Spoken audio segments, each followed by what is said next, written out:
자, 요즘 가장 기다리고 계신 게 뭔가요? 저는 제 아내와 딸을 기다리고 있습니다. 다음 주 목요일에 오는데, 자, 기다리는 것이 쉽지가 않습니다. 보통 기다리는 것을 힘들어하는 경우들이 있는데, 주로 급한 일이 있을 때 그렇죠. 몸이 아픈 가족으로 인해 응급실에 갔는데, 응급실에서 5시간, 6시간, 한 10시간씩 기다려야 되는데, 그 시간이 그렇게 쉽지가 않습니다. 해결되지 않은 문제가 있습니다. 인생의 위기가 닥쳤습니다. 문제가 빨리 해결되어야 하는데 해결되지 않아요. 너무너무 힘들죠. 신앙인으로서 우리는 그러한 모습을 보일 때가 종종 있습니다. 어떤 급박한 문제, 어렵고 힘든 문제를 만났습니다. 그래서 기도합니다. 정말로 간절하게 기도를 합니다. 열심히 기도합니다. 그러나 상황은 그대로고 문제는 해결되지 않습니다. 오히려 더 늦어지는 것처럼 느껴질 때가 있죠. 그때 우리는 주님께 왜 지금 역사하지 않습니까? 라고 묻습니다. 자, 그런데 오늘 본문에 보면 한 사람이 주님께 와서 자신의 딸을 고쳐달라고 요청을 하는데, 그래서 주님께서 자신의 딸이 있는 곳에 빨리 가기를 원하고 있는데 주님께서 멈추십니다. 그 멈춤의 순간, 그것이 오늘 본문에 나오는 회당장 야이로에게 힘든 시간이었지만, 그 멈춤은 헛된 시간이 아니라 그 야이로의 믿음을 새롭게 하려고 하는 하나님의 계획이었죠. 자, 오늘 본문에 두 개의 사건이 동시에 등장을 합니다. 하나는 야이로 사건이고 또 다른 하나는 혈루증 앓는 여인의 사건인데, 이 두 사건이 어떻게 서로 연결되어 있는지, 두 사건을 통해서 하나님이 무엇을 우리 가운데 말씀하려고 하는지를 좀 생각해 보겠습니다. 예수님께서 이방인 지역에서 사역을 하시다가 다시 갈릴리 지역으로 오셨습니다. 그러자 큰 무리가 다시 예수님께 몰려왔습니다. 무리 중에 회당장 야이로라고 하는 사람이 있었습니다. 그 사람이 예수님께 와서 발 앞에 엎드리더니 내 어린 딸이 거의 죽게 됐습니다. 오셔서 그 위에 손을 얹으사 그로 구원을 받아 살게 해 주십시오 라고 간청을 합니다. 주님은 그 요청에 응답을 하셨죠. 그리고 그와 함께 딸이 있는 곳으로 가고 계십니다. 자, 그런데 바로 그때 주님께서 가시던 길을 멈추었습니다. 12해 동안 혈루증으로 앓던 한 여인이 예수님의 몸에 손을 댔기 때문이죠. 여인의 입장에서는 살기 위해서 주님께 왔고, 살기 위해서 믿음을 가지고 주님의 몸에 손을 댔습니다. 그러나 이 상황을 여인의 관점이 아닌 야이로의 입장에서 생각해 보면 참 답답합니다. 야이로의 시간은 촉박합니다. 늦으면 자신의 딸이 어떻게 될지 모르는 상황이죠. 그런데 주님은 멈추었습니다. 야이로의 입장에서 보면 그 시간은 허비되는 시간처럼 보일 수 있습니다. 야이로는 한순간 한순간이 두려웠을 것입니다. 아마 속으로 이렇게 생각했겠죠. 주님, 지금 멈추시면 안 됩니다. 지금은 제 딸에게 빨리 가셔야 하는 시간입니다. 멈추면 안 됩니다. 그런데 야이로는 그 멈춤의 시간에 주님께 재촉하지 않습니다. 주님과 혈루증 여인 사이에 일어나는 일을 그냥 묵묵히 지켜봅니다. 급한데, 재촉할 만한데, 주님 약속하셨잖아요. 제 딸에게 가셔서 고쳐주시기로. 그런데 왜 주님 지금 멈춰 계십니까? 왜 빨리 행동하지 않습니까? 라고 재촉하지 않고 그냥 일어나고 있는 모든 일들을 그냥 묵묵히 지켜보죠. 그리고 그곳에서 자신의 딸을 구원할 수 있는 더 큰 믿음을 배우게 됩니다. 자, 우리도 종종 주님께 왜 지금 멈춥니까? 해결해야 할 일이 이렇게 많은데, 주님 빨리 해결해야 하는데 왜 주님께서 그렇게 느긋하게 행동하십니까? 라고 생각할 때가 있습니다. 그런데 가만히 생각해 보면 주님께서 멈추시는 것은 다 이유가 있죠. 그 이유를 알 수 있다면, 그 이유를 알아갈 수 있다면 우리의 믿음에 큰 도움이 분명히 되겠죠. 자, 이제 장면이 주님의 걸음을 멈추게 한 여인에게로 넘어갑니다.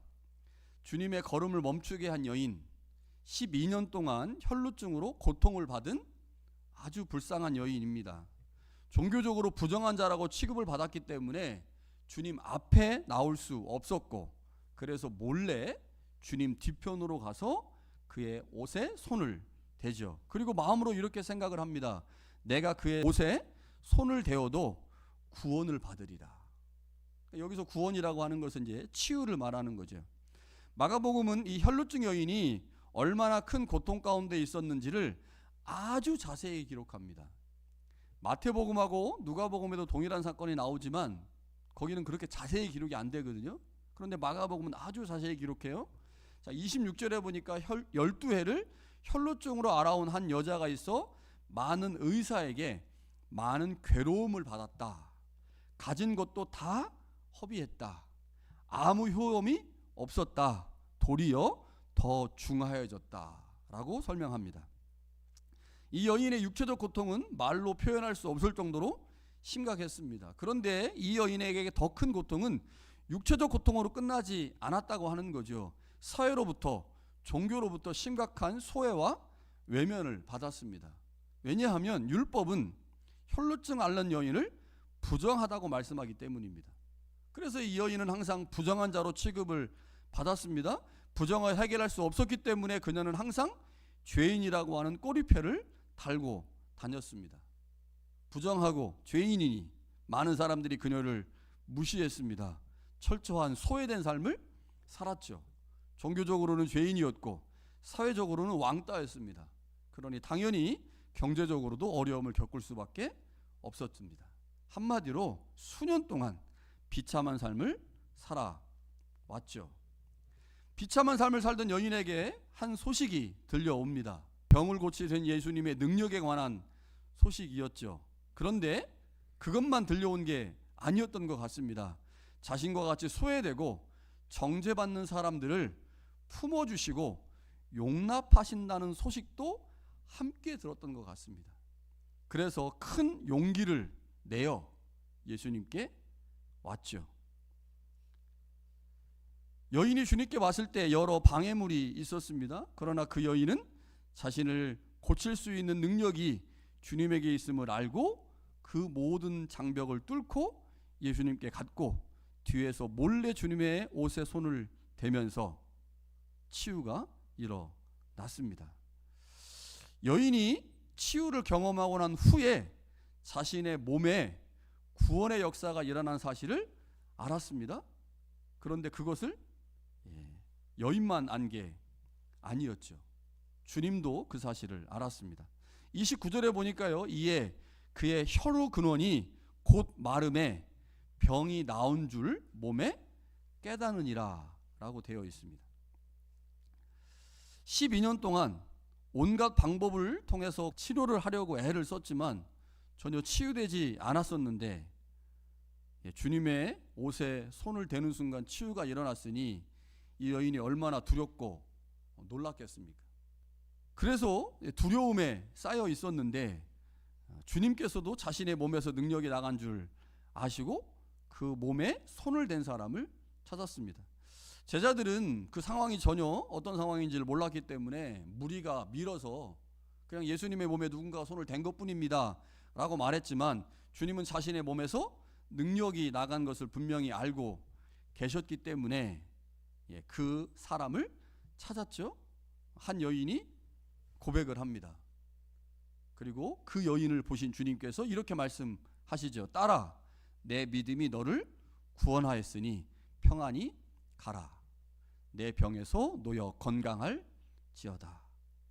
주님께서 여자에게 평안히 가라, 내 병에서 놓여 건강할지어다 라고 말씀하신 것은 이 여자가 이 질병으로 말미암아 겪었던 육체적이고 종교적이고 사회적인 차별과 편견에서 노임을 받았다는 뜻이겠죠. 그리고 다시 이야기는 회당장 야이로의 딸과 관련된 장면으로 돌아갑니다. 자, 주님께서 혈루증 여인을 치유하신 후에 회당장 야이로의 딸에게로 다시 가고 있었어요. 그런데 그 도중에 어떤 사람이 와서 회당장에게 이야기합니다. 당신의 딸이 죽었습니다. 그 소리를 들은 회당장이 얼마나 절망했겠습니까? 죽은 사람을 살리는 거하고 병든 사람을 고치는 거하고는 다르잖아요. 그 상황을 주님께서 보시고 절망 속에 있을 야이로에게 이렇게 말씀하시죠. 두려워하지 말고 믿기만 하라. 야이로가 이 말씀을 들었을 때 무슨 생각을 했을까요? 두 가지 생각이 교차하지 않았을까 싶습니다. 첫 번째는 내가 주님께 딸에 관해서 요청했을 때는 딸이 죽지는 않았고 거의 죽어갈 때 목숨이 붙어있을 때였는데 그래서 주님이 이 문제를 해결할 수 있을 거라고 생각을 해서 요청을 했는데 딸이 죽은 상황에서 주님께 요청하는 것이 어떤 의미가 있을까? 그러니까 상황이 바뀌었단 말이에요. 상황이 바뀌니까 그 상황에 대한 야이로의 생각도 바뀌었을 가능성이 있습니다. 그래서 아까까지는 희망이 있었는데 아까까지는 주님이 자신의 딸에게 가서 안수하면 모든 상황이 해결될 거라고 믿었었지만 이제 상황이 더 악화됐으니 소용없는 것이 아닌가라는 생각을 한편으로는 했을 것입니다. 그런데 또 다른 한편으로는 이런 생각이 들지 않았을까 싶어요. 혈루증 앓던 여인이 불치병이 고쳐졌단 말이에요.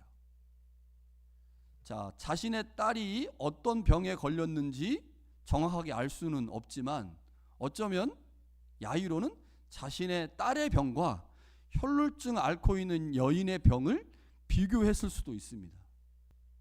그러면서 불치병이 고쳐지는 현장에서 야이로는 믿음이 기적을 만들어내는구나. 믿음이. 그 믿음이 어떤 믿음인지 내가 좀 가져보면 좋겠다.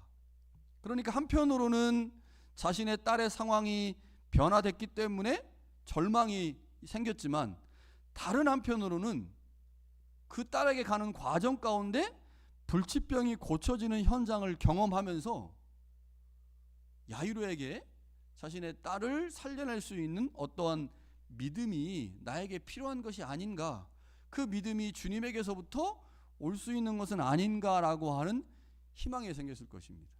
그러니까 절망과 희망이 야이로 안에 모두 생겼을 가능성이 있겠죠. 사실 아무리 불치병이라고 해도 그것은 죽음과는 비교할 수 없잖아요. 죽은 건 끝나는 거니까 가망성이 없는 거잖아요. 불치병을 치유하는 것과 죽은 자를 살리는 것은 분명 차원이 다른 거죠. 그래서 지금 야이로에게는 주님에게 처음 요청했을 때의 상황과 달라졌기 때문에 처음 주님의 발 앞에 엎드려 내 딸을 고쳐주십시오 라고 하는 상황과는 차원이 다른 믿음이 필요합니다. 그 정도 가진 믿음 가지고는 이제 고쳐줄 수가 없는 거죠. 그래서 지금 야이로에게 더 큰 믿음이 필요한데 어쩌면 그러한 야이로에게 더 큰 믿음으로 갈 수 있는 통로를 열어준 존재가 혈루증 앓는 여인이 아니었을까 싶습니다. 야이로가 눈으로 직접 목격한 이 여인의 치유는 어쩌면 야이로에게 필요한 믿음으로 나아가는 길을 열어 주었을 것입니다. 야이로는 당신의 딸이 죽었습니다. 어찌 선생님을 괴롭게 합니까? 라고 하는 사람들의 말이 들렸을 때 그 말을 듣지 않았습니다. 그리고 대신에 주님의 말씀, 두려워하지 말고 믿기만 하라 라고 하는 말씀을 의지했죠. 그래서 주님과 함께 자신의 딸, 막 죽음을 경험한 자신의 딸에게까지 왔습니다. 그리고 결국 주님께서 달리다굼 소녀야 일어나라 라고 말씀하시면서 아이가 살아나는 기적을 경험하게 됐죠. 자, 두 개의 이야기가 좀 섞여 있습니다. 자, 이렇게 섞여 있는 구조를 우리는 샌드위치 구조라고 부르죠. 자, 둘 사이에 모두 믿음이라고 하는 것이 강조되고 있습니다. 그런데 두 이야기가 모두 믿음을 강조하지만 한 사람의 믿음이 다른 사람의 믿음을 이끌고 있는 구조입니다. 자, 누구의 믿음이 누구의 믿음을 이끌고 있어요? 제가 지금 설명해 드린 것처럼 혈루증 앓고 있는 여인의 믿음이 야이로의 믿음을 이끌고 있습니다. 이게 샌드위치 구조를 사용한 이유입니다. 그러니까 한 사람의 믿음이 다른 사람의 믿음을 이끌고 있음을 보여주려고 마가복음은 샌드위치 구조를 사용하고 있다고 하는 거죠. 자, 그런데 이 내용을 설명하려면 두 이야기가 유사점도 있어야 되고 차이점도 있어야 돼요. 유사점도 있어야 되고 차이점도 있어야 되고. 자, 우리가 샌드위치 구조는 이미 3장에서 살펴본 바가 있습니다. 샌드위치 구조를 이해하려면 우리가 먹는 샌드위치를 생각하면 되죠. 샌드위치는 속이 있고 그 속을 감싸고 있는 빵이 있습니다. 그래서 이제 샌드위치 구조라고 부르는 거죠. 자, 속을 감싸고 있는 빵, 그것은 이제 A, 그리고 A-라고 부르고요. 자, 빵 속에 있는 속을 이제 B라고 부르는데, 오늘 본문에서 보면 어떻습니까? 자, 중간에 있는 이야기가 있고 그 중간의 이야기를 감싸고 있는 이야기가 있죠. 자, 감싸고 있는 이야기가 뭐예요? 야이로의 이야기입니다. 야이로의 이야기. 그리고 그 야이로의 이야기가 감싸고 있는 중간의 이야기는 혈루증 앓는 여자의 이야기이죠. 자, 일반적으로 이 구조는 제가 3장에서도 설명을 해드렸지만 이 구조는 중간에 있는 내용을 강조하기 위해서 이 구조를 사용합니다. 이게 일반적인 이야기예요. 중간에 있는 메시지를 강조하고 부각시키려고 바깥의 이야기를 활용하는 방식입니다. 자, 그래서 마가복음에 여러 개의 샌드위치 구조가 나오는데 가장 전형적인 샌드위치 구조는 11장에 나오는 성전 청결 사건입니다. 자, 성전 청결이라고 하는 이야기가 중간에 있고요. 자, 앞부분에 무화과나무 저주 사건이 있고 뒷부분에도 역시 무화과나무 저주 사건이 있어요. 그래서 무화과나무 저주와 성전 청결을 서로 연결해서 성전 청결의 의미가 무엇인지를 부각하려고 하는 게 일반적인 샌드위치 구조의 특징입니다. 자, 그런데 오늘 본문에 나오는 것은 약간 변형된 형태예요. 자, 두 개의 이야기가 나옵니다. 자, 야이로의 이야기가 나오고요. 그 다음에 혈루증 앓는 여자의 이야기가 나오고 다시 야이로의 이야기가 나오죠.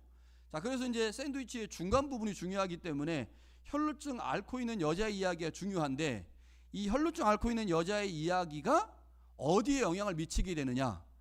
바깥에 있는 야이로의 사건에 영향을 미치도록 만들어 오는 본문이 오늘 우리가 읽은 이 본문이죠. 자, 두 이야기의 유사점과 차이점이 존재를 해요. 자, 유사점을 보면 두 이야기 모두 치유의 대상이 여성이죠. 자, 치유의 대상이 여성인데 야이로의 딸은 12살이고 혈루증 앓고 있는 여인은 12해 동안 병을 앓았습니다. 자, 12가 동일합니다. 그래서 여자가 모두 치유의 대상이었다고 하는 것, 그리고 그 여자가 우연찮게도 다 열둘과 관계됩니다. 자, 딸은 12살이고 이 여인은 12년 동안 고통을 받았습니다. 자, 차이점도 존재하죠. 그러니까 서로 두 이야기를 연결하려면 이제 공통점이 있어야 되고, 그러나 이제 차이점을 통해서 무엇인가를 다른 메시지를 전하려고 하는데 차이점이 있습니다. 어떤 차이가 있을까요? 신분의 차이가 있어요. 자, 야이로의 딸은 어린아이지만 회당장 아버지를 둔 덕분에 사회적으로 보호받고 존중받는 위치에 있습니다. 자, 당시에 회당장은 단순한 종교 지도자가 아닙니다. 그 지역 사회에서 상당한 권위와 영향력을 가지고 있는 사람입니다. 예배를 준비하고 율법을 가르칠 사람을 세우고 공동체의 질서를 유지하는 매우 중요한 역할을 감당했던 사람이 회당장이거든요. 그런데 그 회당장의 딸, 그가 12살 아이고 그 아이가 고통받다가 이제 죽은 겁니다. 반면에 혈루증 앓는 여인은 어떻습니까? 12살 여자아이와는 완전히 다른 위치에 있습니다. 당시 사회에서 여성은 사회적으로 종교적으로 제약을 받는 존재였는데 거기에다가 부정적인 병, 부정한 병을 앓고 있는 거예요. 그것 때문에 이 여자는 공동체로부터 철저하게 격리됐고 정상적인 삶을 살 수 없었습니다. 종교적 특권도 전혀 누릴 수가 없었죠. 사람들로부터 오는 철저한 소외를 받았습니다. 이 사람이 자기 동네를 벗어날 수 없었으니까 자기 동네에서 혈루증 앓는 여인이라고 사람들이 다 알고 있잖아요. 그러니 이 사람이 그 시선들 속에서 얼마나 소외를 경험했겠습니까? 자, 그런데 마가복음이 이 두 개의 이야기를 샌드위치 구조로 설명하고 있다는 거예요. 뭔가 강력한 메시지를 전달하고 싶은 거죠. 어떤 메시지일까요? 혈루증 여인의 믿음이 회당장 야이로의 믿음을 이끌고 있다는 겁니다. 사회적으로 가장 낮은 자리에 있는 한 여인의 믿음이 더 큰 권세와 지위를 가지고 있는 사람의 믿음을 견인하고 있다는 거죠. 이게 마가복음이 하고 싶은 얘기입니다. 야이로가 두려워하지 말고 믿기만 하라 라고 하는 주님의 말씀에 끝까지 순종할 수 있었던 이유가 무엇입니까? 이미 혈루증 여인의 믿음을 그가 눈으로 보았기 때문이죠. 혈루증 여인이 자기가 생각할 때 그 사회에서 정말로 천대받는 존재였거든요. 아무것도 아닌 존재입니다. 아무것도 아닌, 속된 말로 벌레보다 더 못한 존재예요. 그런데 그 여자가 주님 앞에서 믿음을 보입니다. 그 믿음을 보면서 야이로가 깨닫기 시작한 거죠. 아, 믿음이 역사를 일으키는구나. 믿음이 하나님의 나라를 경험하게 만드는구나 라는 사실을 알게 된 겁니다. 그녀의 믿음은 단지 자신의 치유로 끝나지 않았죠. 오히려 다른 사람의 믿음을 일으키고 그 믿음을 더 깊게 만들어가는 통로로 사용되고 있다고 하는 겁니다. 마가가 왜 이 구조를 사용했을까요? 그것은 야이로가 이전과 전혀 다른 차원의 상황에 직면했기 때문이죠.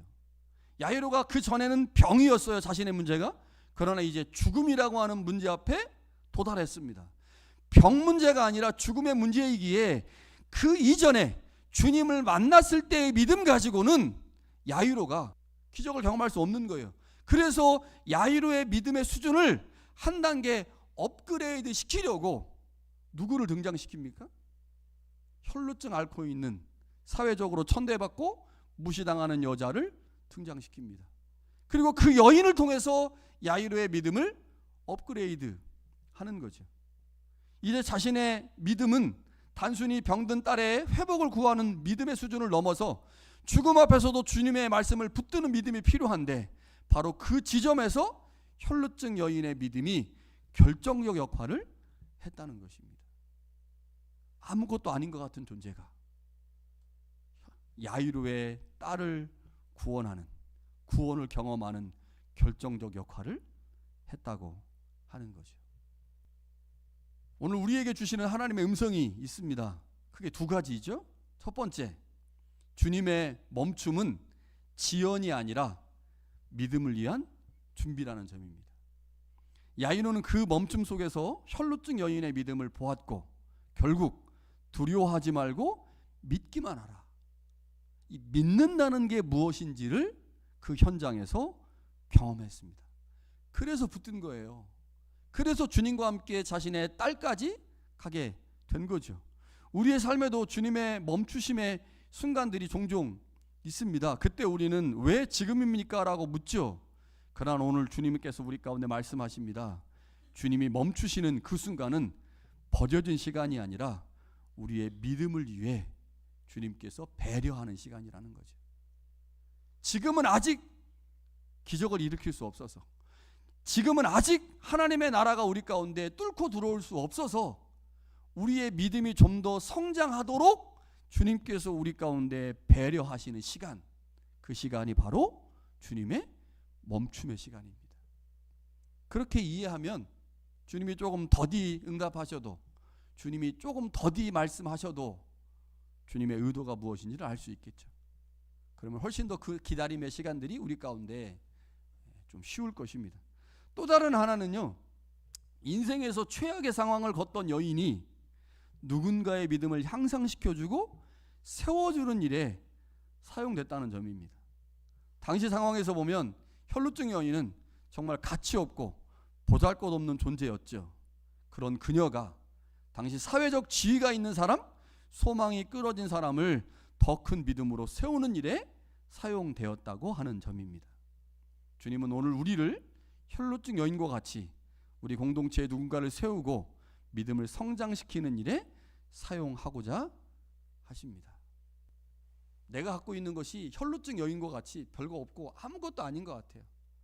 그런데 내가 하나님 앞에서 보인 그 믿음의 행위, 그것을 하나님이 보고 계시지만 또 누구도 보고 있을까요? 우리 공동체 구성원들도 보고 있는 거예요. 나는 별거 아니라고 생각해. 난 아무것도 아니라고 생각해. 그런데 그냥 했어. 믿음으로 고백하고 믿음으로 행동했어요. 그런데 그 믿음으로 행동하고 고백한 그것이 공동체 구성원들에게 낙심하고 어려워하고 있는 그 누군가의 믿음을 다시 세우고 그가 다시 앞으로 전진하도록 만드는 계기가 될 수 있다고 하는 거죠. 그런 은혜가 우리 가운데 있기를 간절히 축원합니다.